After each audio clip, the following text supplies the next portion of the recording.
Hey everyone and welcome to this Wix tutorial. In today's video I will show you how to add payment methods to your Wix website.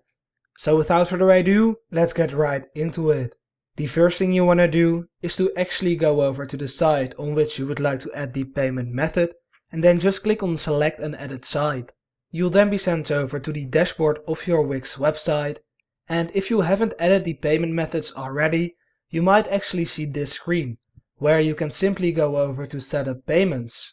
Now if you don't see that screen, please go over to the search bar in the top right and simply search for payments. You'll then see accept payments and payments. Now as you can see and as you probably understand, the payments is for your customers or like payments you already received, so you want to go over to accept payments. You'll then be sent over to this screen. Now right here you can connect your accept credit/debit card with Wix, connect to accept credit/debit cards, Ideal and Apple Pay.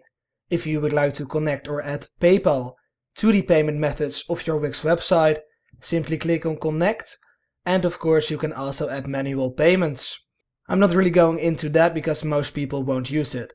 You can also click on see more payment options to choose any of the specific payment options right here.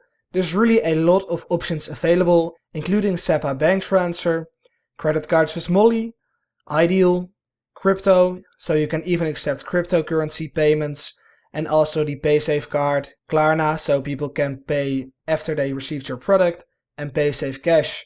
There's just a lot of options, but in most cases you will be all set with the credit and debit cards with Wix and PayPal.